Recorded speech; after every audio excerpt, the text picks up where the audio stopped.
Welcome back to the channel quick prep classes. My name is Sharik Saifi. तो बच्चों, कल आपका हिंदी इलेक्टिव का फाइनली टर्म 2 का एग्जाम होने वाला है एंड आई होप कि बच्चों आपने अपनी स्टडी काफ़ी ज़्यादा अच्छी कर ली होगी और आज की ये क्लास आपको काफ़ी ज़्यादा हेल्प करेगी।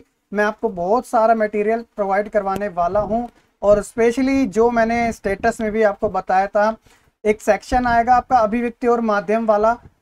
40 नंबर का आपका पेपर है। ये मान के चलिए 50% सिलेबस तो आपका इसी वाले पोर्शन से लिया जा रहा है, यानी अभिव्यक्ति और माध्यम से। इससे रिलेटेड आपके 20 मार्क्स के क्वेश्चन आपसे पूछे जाने वाले हैं, तो काफ़ी ज़्यादा इंपॉर्टेंट है। बाकी क्वेश्चन आंसर में जो चैप्टर होते हैं वो तो आप वैसे भी ईजिली कर लोगे। तो चलिए फिर बिना किसी देरी के साथ शुरू कर लेते हैं। हम जल्दी जल्दी इन क्वेश्चन को समझ लेते हैं और साथ ही जो एक्स्ट्रा चीज़ें मैं आपको प्रोवाइड करवाने वाला हूँ वो भी मैं आज की इस वीडियो में ज़रूर बता दूंगा। और आपका टर्म 2 का जितना भी ह्यूमैनिटीज़ के सब्जेक्ट है सभी के कंटेंट बच्चों आपको इसी चैनल पर मिल जाएंगे, तो सब्सक्राइब कर लेना। शुरू करते हैं अभिव्यक्ति और माध्यम। ये जो PDF है वो मैं आपके साथ ज़रूर शेयर कर दूंगा। तो देखिए, पहले मैं आपको एक बार सिलेबस दिखा दूं। ये आपका सिलेबस है, आप देख सकते हो यहाँ पर। अगर थोड़ा सा डाउन करें हम तो ये ये हो गया आपका परीक्षा सत्र 2, ठीक है, मतलब कि टर्म 2 के बारे में। देखिए ये रहा आपका कार्यालय हिंदी और रचनात्मक लेखन के बारे में, कितने 20 मार्क्स का। अब ये जो जैसे क्वेश्चन दिए गए ना यहाँ पे कि रचनात्मक लेखन वाला हो गया, पत्र लेखन वाला हो गया, उसी तरह बच्चों आपके कहानी और नाटक वाला हो गया, और साथ ही समाचार लेखन, फीचर और आलेख, इन पर आधारित जैसे जैसे टॉपिक है वैसे वैसे मैंने आपको यहाँ पे क्वेश्चन प्रोवाइड करवाए हैं जो आपको कल के एग्जाम में काफ़ी हेल्प करने वाले हैं। तो सबसे पहले बच्चों मैं आपको पत्र कार्य लेखन के विभिन्न रूप और लेखन प्रक्रिया के बारे में बताने वाला हूं। अगर आप यहाँ पे देखोगे अभिव्यक्ति और माध्यम का, ये रहा अभिव्यक्ति और माध्यम वाला, तो ये सभी टॉपिक आपसे पूछे जाने वाले हैं। कहानी वाला, पत्रकारिता, विशेष लेखन, नए और अप्रत्याशित विषयों पर लेखन और नाटक लिखने के व्याकरण, सभी चीजें इसके अंदर इंक्लूडेड है। होप सो कि आप चीजें समझ चुके होंगे। तो देखिए पहला क्वेश्चन है फीचर के बारे में। तो फीचर लेखन क्या है, उद्देश्य सहित व्याख्या करनी है और समाचार से किस प्रकार से अलग है। इतना सिंपल सा है। देखिए 2 या 3 नंबर के ही आपके क्वेश्चन आएंगे, ज्यादा से ज्यादा 2 नंबर का आएगा या फिर 3 नंबर का आएगा, ये दोनों आ रहे हैं। लेकिन इसके अंदर ना इंटरनल ऑप्शन आपको मिलेंगे, जैसे एक ही क्वेश्चन है उसके 2 ऑप्शन है, कोई भी एक कर लेना, तो इस बात का ध्यान रखना। तो फीचर लेखन क्या होता है, एक सुव्यवस्थित, सृजनात्मक और आत्मनिष्ठ लेखन है। सृजनात्मक मतलब होता है क्रिएटिविटी, ठीक है, आप में भी बहुत क्रिएटिविटी होगी। एम्स की बात करें, उद्देश्य की, सिंपल सी बात है, पाठकों को सूचना देगा, शिक्षित करेगा और एंटरटेन करेगा, मनोरंजन करेगा। अलग किस प्रकार से, समाचार फीचर से अलग किस प्रकार से। देखिए सिंपल सी बात है, समाचार में रिपोर्टर को अपने विचारों को डालने की स्वतंत्रता होती ही नहीं, क्योंकि जो फैक्ट वाली चीज है वही से लिखना होता है। लेकिन जब बात फीचर की आती है ना, तो जो लेखक यानी कि जो राइटर है वो अपनी राय भी दे सकता है, ओपिनियन के तौर पे अपना दृष्टिकोण और अपनी जो फीलिंग्स है उसे भी जाहिर कर सकता है। समाचार क्या है, एक शैली के आधार पे चलता है। वो शैली आप जानते हो, अच्छे तरीके से बताने की जरूरत नहीं है, उल्टा पिरामिड की शैली। तो इसमें तो अच्छे तरीके से आपको पता ही होगा। उल्टा पिरामिड की शैली में क्या होता है बच्चे, कि वही इंट्रो हो गया, बॉडी और समापन, ये 3 चीजें इसके अंदर इंक्लूड की जाती है। लेकिन जब हम फीचर की बात करते हैं तो इसमें कोई सुनिश्चित चीजें हमें नहीं देखने को मिलती है, ठीक है। और सबसे बड़ी चीज है कि फीचर में समाचारों के तरीके, कोई जो वर्ड्स होते हैं उसमें लिमिटेशन नहीं है। आमतौर पर फीचर्स की अगर बात करें तो 250 से लेकर 2000 शब्दों तक के हो सकते हैं, क्योंकि मेन चीज उसके अंदर पता है क्या आ रही है, जो राइटर है वो अपने जो थॉट है, जो विचार है, जो भावना है, उसके अंदर वो इंक्लूड कर सकता है। इसी वजह से ये थोड़ा बड़ा हो जाता है। सिंपल सा है, होप सो कि आपको समझ आ चुका होगा। अब अलग से सेपरेट तरीके से समाचार लेखन के बारे में भी जान लीजिएगा। उल्टा पिरामिड शैली पर लिखे जाते हैं और सबसे उपयोगी और लोकप्रिय माने जाते हैं। इसमें घटना का अच्छे तरीके से वर्णन किया जाता है। ये कह सकते हो कि महत्व की दृष्टि से जो घटनाक्रम है इसके अंदर यूज किया जाता है, जैसे कि इंट्रो, फिर बॉडी, फिर लास्ट में समापन। और इसके 6 प्रकार होते हैं। आपने अपने जूनियर लेवल पे WH फैमिली के बारे में पढ़ा होगा, वट वेयर वाला, है ना। तो इसके अंदर वही सारी चीजें यूज होती है, क्या, कौन, कहाँ, कब, क्यों, कैसे, ये सब इसके 6 प्रकार है। What, who, where, when, why, how, तो सब में ये चीजें यूज हो रही है। और शुरुआत में तो बच्चों 4 जो प्रश्न है, क्या, कौन, कब, कहाँ, ये इंट्रो में यूज किए जाते हैं और बॉडी से पहले लास्ट वाले 2 किए जाते हैं, है ना। सिंपल सा है। आलेख लेखन का अर्थ क्या होता है, आपने ऐसे तो सुना होगा निबंध के बारे में। निबंध का एक छोटा भाई मान लीजिएगा वो आलेख होता है, ठीक है, ये छोटा होता है और डेडिकेटेड एक टॉपिक के ऊपर डिपेंड करता है। वो टॉपिक किसी भी चीज के ऊपर हो सकता है कैटेगरी में, चाहे वो साहित्य की हो, खेल कूद की हो, फिल्म जगत की हो, व्यापार विज्ञान, इनसे रिलेटेड होता है, ठीक है। जैसे एक उदाहरण के तौर पे सदी के खलनायक, जैसे मैं लिख रहा हूँ एक आलेख, तो निबंध लिख रहा हूँ मैं एक छोटा सा, जैसे एक स्पेशल मोमेंट है, बर्थडे है, तो मैं लिख दूंगा एक टाइटल के तौर पे सदी के खलनायक अमिताभ बच्चन, क्योंकि उनकी टैगलाइन ये काफी फेमस है। फिर इनका जन्म ये हुआ वगैरह वगैरह, ये मैं सारी चीजें इसके अंदर इंक्लूड कर दूंगा। इसके गुण क्या होते हैं कि भैया सरल और स्पष्ट रखनी चाहिए भाषा को, और जो पाठक है, जो रीडर है, उसके मन में जिज्ञासा उत्पन्न हो, और साथ ही भावुकता भी इसके अंदर इंक्लूड की जा सकती है। अनुमान आधारित ना होकर तथ्यों पर, यानी कि जो फैक्ट वाली चीजें होती है ना, उसके ऊपर ये बेस्ड होना चाहिए, ये सबसे ज्यादा इंपॉर्टेंट है। आगे विशेष रिपोर्ट के बारे में पूछा गया। देखिए डेली रिपोर्ट तो होते रहते हैं, लेकिन विशेष रिपोर्ट क्या होती है, जो गहरी छानबीन, विश्लेषण और व्याख्या के आधार पे की जाती है, सिंपल सी बात है, वो विशेष कहलाती है, विशेष रिपोर्ट। अब ये कितने टाइप्स की होती है, 4 टाइप्स की होते हैं मुख्यतः तौर पे। एक होती है खोजी रिपोर्ट। खोजी रिपोर्ट में ना हमें फैक्ट चीजें नहीं मिलती, तो हम क्या करते हैं, काफी ज्यादा उसके अंदर छानबीन करते हैं। In depth report, in depth मतलब काफी गहराइयों में, तो इसके अंदर हमें क्या करते हैं, गहरी छानबीन करते हैं, जो हमारे पास डेटा होता है, जो हमारे पास फैक्ट होता है। विश्लेषणात्मक में क्या होता है, एनालिटिक तरीके से, चाहे इसमें कोई घटना हो या समस्या का विवरण हो, सूक्ष्मता के आधार पर विस्तार से दिया जाता है, छोटी छोटी चीजों को बताया जाता है। जैसे प्रथम विश्व युद्ध कैसे हुआ, तो बिल्कुल शुरुआत से लेकर एंड तक हर छोटी से बड़ी चीजों के इसके बारे में बताया जाता है। और जरूरी नहीं है कि एक ही बारे में बता दिया, ये किस्तों में प्रकाशित की जाती है। इसका ताजा एग्जांपल आप ले लीजिएगा, यूक्रेन और रशिया का जैसे वॉर हो रहा है, आज 2 महीने के आसपास हो चुके हैं, तो उसका विश्लेषण हर दिन किया जाता है, न्यूज रूम में आप देखते हो बताते रहते हैं, तो ये विश्लेषणात्मक तरीके से की जाती है। विवरणात्मक क्या होता है, काफी दीर्घ होती है, दीर्घ मतलब बड़ा होता है, डिटेल में होती है, तो इसमें किसी घटना या समस्या को विस्तार एवं बारीकी के साथ प्रस्तुत किया जाता है। अब देखिए कुछ सालों बाद जब हम रशिया यूक्रेन के वॉर के बारे में पढ़ेंगे, तो हम डिटेल में विवरणात्मक तरीके से रिपोर्ट हमें पढ़ने को मिलेगी। अभी तो खुद ही वो चीजें चल रही है, तो इसलिए हमें चीजें टाइम टाइम की होगी मिलते रहती है। अगला है कि पत्रकारीय लेखन और क्रिएटिविटी जो लेखन होता है, सृजनात्मक, इसमें क्या अंतर होता है। तो ये इसका जो संबंध है पत्रकारिता का, ये समसामयिक वास्तविक घटनाओं से है। सामयिक का मतलब होता है मॉडर्न, प्रेजेंट टाइम की, ठीक है। और ये कंपलसरी है कि तत्कालिक पाठकों को उनकी रुचि और जरूरतों के आधार पे प्रोवाइड कराई जाती है। सृजनात्मक में क्या होता है, कल्पना, इमेजिनेशन को ज्यादा स्थान दिया जाता है, और इसमें कोई बंधन नहीं है, इसमें काफी छूट मिल जाती है। जब हम अपनी क्रिएटिविटी यूज करते हैं ना, तो हमें काफी ज्यादा इंडिपेंडेंट, स्वतंत्रता मिल जाती है लिखने में, है ना। आप बहुत सारे ऐसे रिपोर्ट पढ़ते भी होंगे। समाचार और फीचर में क्या अंतर है, तो वही है जो हम इतनी देर से पढ़ रहे हैं। काम क्या है, पाठकों को सूचना देना, ताजी घटनाओं के बारे में बताना, शब्द सीमा का ख्याल रखना, विचार और कल्पना का कोई स्थान नहीं है, फोटो हो या ना हो कोई फर्क नहीं पड़ता। फीचर में क्या होता है कि भैया एक सुव्यवस्थित, सृजनात्मक और आत्मनिष्ठ लेखन है। इसमें बच्चों पाठकों को सूचना देना, उनको शिक्षित करना, मनोरंजन करना सभी इंक्लूड होता है। कोई शब्दों की सीमा नहीं है, 200 से 2000 शब्द तक हो जाते हैं। ऊपर से कल्पना का स्थान जरूरी होता है, और इवन फोटो का होना जरूरी है, ताकि उससे थोड़ा भाव पैदा होता है ना। अगला है पात्रों के संवाद लिखते समय हमें किन बातों का ध्यान रखना चाहिए। तो देखिए संवाद मतलब होता है वर्बली, जो हम बात करते हैं, तो भैया इसके अंदर आप क्या करोगे, छोटे और स्वाभाविक, उद्देश्य अनुकूल होने चाहिए, विश्वास और आदर्शों का होना भी जरूरी है। तो ये सारी चीजें इसके अंदर इंक्लूड की जाती है। स्तंभ लेखन से आप क्या समझते हैं, जैसे मैं एक फेमस राइटर हूं, तो मुझे क्या होता है, एक लिखने के लिए एक स्पेशल स्तंभ दे दिया जाता है, जो मैं नियमित रूप से वहां पे लिखूं। क्योंकि उसमें क्या होता है कि कुछ महत्वपूर्ण लेखक अपने खास वैचारिक रुझान एवं लेखन शैली के लिए जाने जाते हैं, और ऐसे लेखकों की लोकप्रियता को देखकर समाचार पत्र उन्हें अपने पत्र में नियमित स्तंभ लेखन की जिम्मेदारी प्रदान करते हैं। आप रविश कुमार के वो ब्लॉग पढ़ते होंगे, तो उनके भी कितने डिटेल में होते हैं, है ना। तो ये स्तंभ लेख ही है, लेखन ही है। उसके बाद है विशेष लेखन। क्या होता है, वैसे हमने ऑलरेडी कर लिया। एक होती है डेली न्यूज चल रही है, एक होता है सडनली यार कोई, हम इसके ऊपर डिटेल एनालाइज करने वाले हैं, है ना, तो वो विशेष लेखन हो गया, किसी खास विषय से हटके, जो सामान्य से अलग हो, है ना। चाहे वो राजनीतिक दृष्टि से हो, आर्थिक, अपराध, खेल। आप देखते हो कि समटाइम जब इलेक्शन होते हैं, तो इलेक्शन तो अभी चल रहा है कि इस राज्य से इतनी सीटें आ रही है, उस राज्य से इतनी सीटें आ रही है। जब इलेक्शन खत्म हो जाता है, तो 2 या 3 बार एक स्पेशल रिपोर्ट बनाई जाती है उस इलेक्शन के बारे में, कंप्लीट जानकारी दी जाती है कि कैसे, कौन, कहां से, कब, कैसे, किस तरीके से जीता, है ना, सारी WH फैमिली यूज कर ली जाती है, शुरुआत से लेकर मतलब सूक्ष्म तरीके से लेकर विस्तार पूर्वक सारा बताया जाता है, तो वो विशेष लेखन होता है।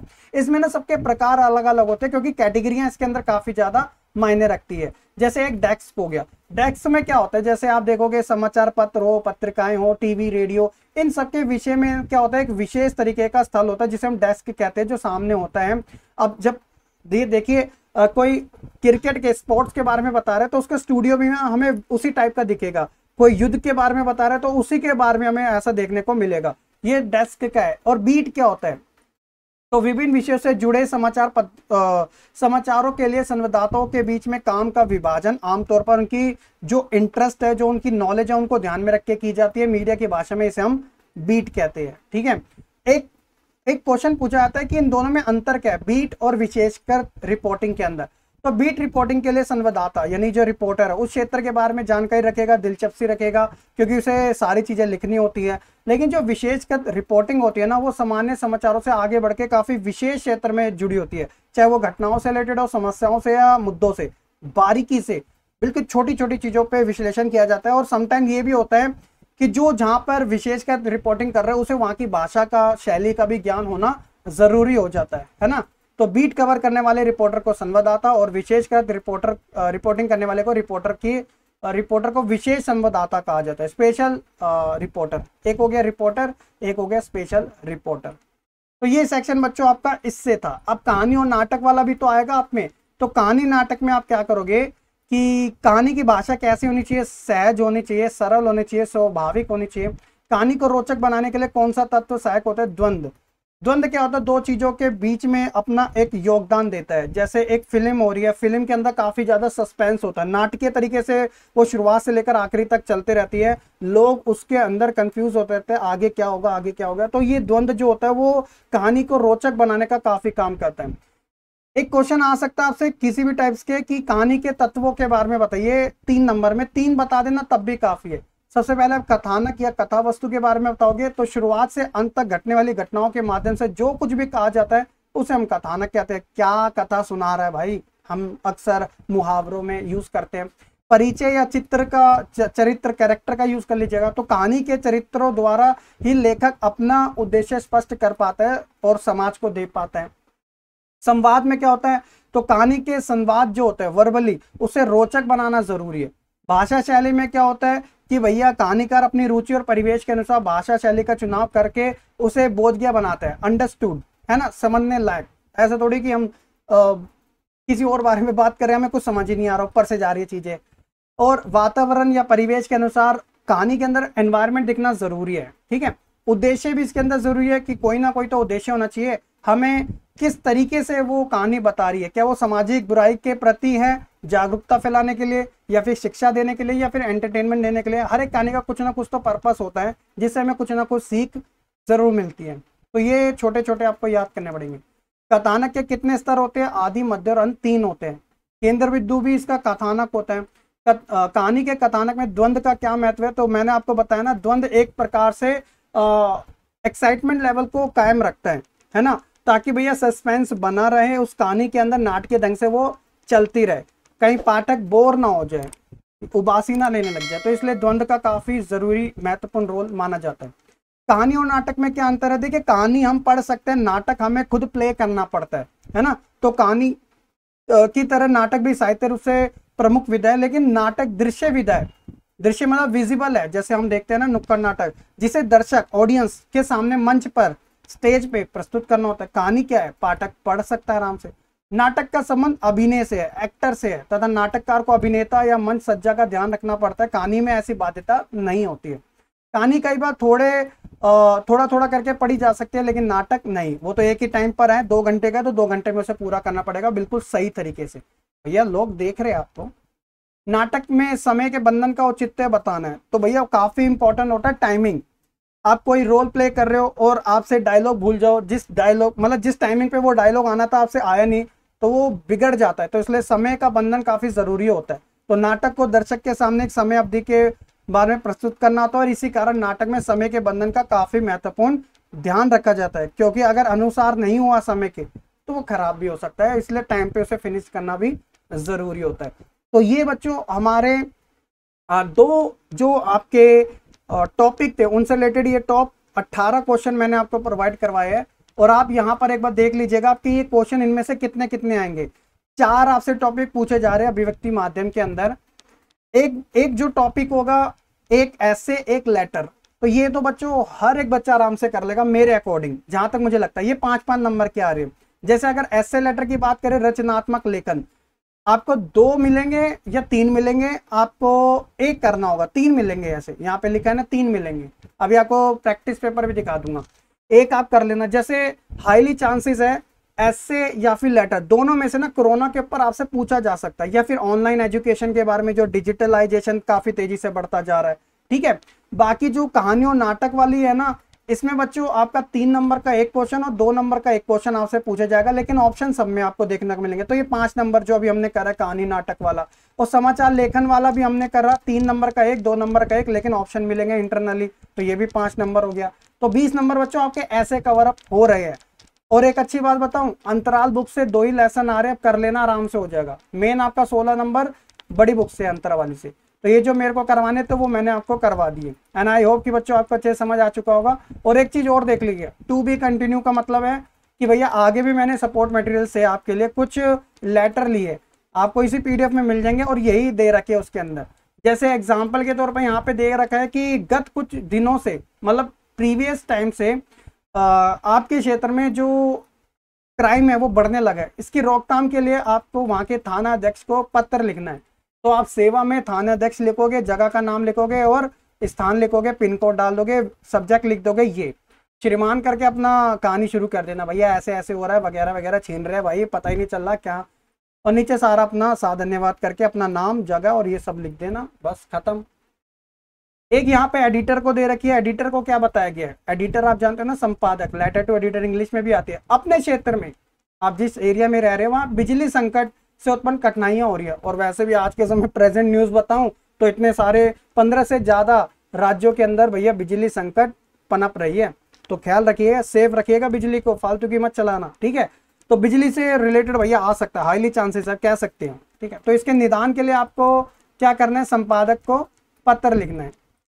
तो ये रहा सारा उसका बारे में, इसी से पढ़ लोगे आपको वैसे हिंट मिल जाएगा। ठीक है, अखबार का नाम तो जरूरी होता है डालना। अब एमसीडी से रिलेटेड भी आ सकता है कि आपकी कॉलोनी में सड़क खोद कर चले गए एमसीडी वाले, अब कोई बनाने का काम नहीं कर रहा। अब इससे आने जाने में लोगों को प्रॉब्लम हो रही है, ना आप निकल पा रहे ना आप जा पा रहे। और इससे हो ये रहा है कि ट्रैफिक जैम ज़्यादा हो रहा है, धूल मिट्टी डस्ट पार्टिकल बहुत सारे हो रहे हैं। तो इसकी समाधान आप जल्द से जल्द कर दीजिएगा, आपकी अति कृपा होगी। ये वाला लेटर है। एक और आ सकता है, जरा ध्यान रखना, लिपिक का पद रिक्त है। लिपिक मतलब होता है क्लर्क, है ना। तो ये एक स्कूल के अंदर क्लर्क का पद खाली है। अब उसकी अपॉइंटमेंट के लिए आपको एक लेटर लिखना है। तो अपॉइंटमेंट में जॉब लेटर है एक तरीके से। ये आप देखोगे कि भैया हाँ भाई मैंने आपका 12 टाइम से आपका विज्ञापन पढ़ा और मेरी एलिजिबिलिटी इस पद से मैच कर रही है। ये मेरी बायोडाटा है, योग्यता वर्ष विषय अंक और श्रेणी, 10वीं 12वीं ग्रेजुएशन मैंने कर रखी है। विशेष स्पेशल एबिलिटी आप कह सकते हो मेरे को कंप्यूटर और डिप्लोमा आता है। अगर मुझे इस पे काम करने दिया जाएगा तो मैं झंडे उखाड़ दूंगा, है ना। तो दे दीजिएगा, मेहरबानी आपकी, बस खत्म। और बाकी जो रचनात्मक वाले में से हैं बहुत सारे टॉपिक है, आराम से आप कर लेना, ऐसी कोई टेंशन की बात नहीं। ठीक है, और मैं जो आपको चीज़ दिखा रहा था, ये जो प्रैक्टिस सेट है ये आप करके चले आना, आपको काफ़ी हेल्प करेंगे। तो 2 प्रैक्टिस सेट मैं आपको विद आंसर दे रहा हूँ। तो आप देखोगे यहाँ पर जैसे रचनात्मक में से कौन कौन से दे रखे हैं। जब मेरी खुशी का ठिकाना ना रहा, अरे भाई साहब लॉटरी लग गई है शायद, है ना। कोई भी इमेजिनेशन के तौर पे कर देना। कोहरे से ढकी सड़क, यार अभी तो इतनी गर्मी हो रही है। सूरज से गप्पे, अरे ये थोड़ा सर्दियों में सही रहेगा, है ना। तो ये तो रेयर है कि ये पूछ लिया जाए, कोई मिलता जुलता आपसे जरूर पूछा जाएगा, लेकिन प्रैक्टिस टेस्ट में दिया गया है तो ऑब्वियसली भैया आपको करके चले जाना चाहिए। ऊपर से यहाँ पे कॉलोनी या मोहल्ले में आप रहते हो, यहाँ पे कोई उद्यान नहीं है। उद्यान मतलब होता है पार्क नहीं है, ठीक है, उसकी आवश्यकता है, उसकी कमी है। तो भैया जरा लिख दीजिएगा समाचार पत्र के संपादक को 5 नंबर में। और आपके क्षेत्र में एक औद्योगिक संस्थान का गंदा पानी आ रहा है, नदी दूषित हो रही है, जरा पानी की समस्या को दूर कर दीजिएगा। कर देंगे भैया। अगला जो प्रैक्टिस टेस्ट है इसमें कोरोना, देखिए ये कितना इंपॉर्टेंट है। कोरोना जागरूकता और सतर्कता ही बचाव है, बहुत इंपॉर्टेंट है बच्चों, कर लेना। अगर ना मिले तो मेरे को मैसेज कर देना, ऑनलाइन भी मिल जाएगा। और दूसरा ये है ऑनलाइन शिक्षा एक बेहतर विकल्प। आप और मैं ऑनलाइन ही कर रहे हैं, आपको क्या अच्छा लग रहा है तो कमेंट सेक्शन में बता देना। मेरे विद्यालय में आयोजित वार्षिकोत्सव, एनुअल फंक्शन, एनुअल डे है ना, तो ये तो बहुत टाइम से चलता आ रहा है, तो आप देख लेना। उसके बाद है महिलाओं के विरुद्ध बढ़ते अपराध, ये आपका लेटर है एक तरीके की, या फिर रोजगार के लिए एक विज्ञापन देते हुए हिंदी टाइपराइटर का पद जो है खाली है, तो ये कर लेना भैया, सिंपल सी बात है। तो ये सारा डेटा आपके पास है, इतना सारा मटेरियल, और ये इनकी आंसर की है ये रही, और ये इनकी आंसर की है, और आपको लेटेस्ट वाला मैं सपोर्ट मटेरियल भी दे रहा हूँ। ये सारा आपको कहाँ मिलेगा, ये देखो 2021-22 वाला है ना, तो अभी टाइम है आपके पास, डाउनलोड कर लेना टेलीग्राम ग्रुप से, ठीक है। और पीडीएफ भी आपको सब मिल जाएगी।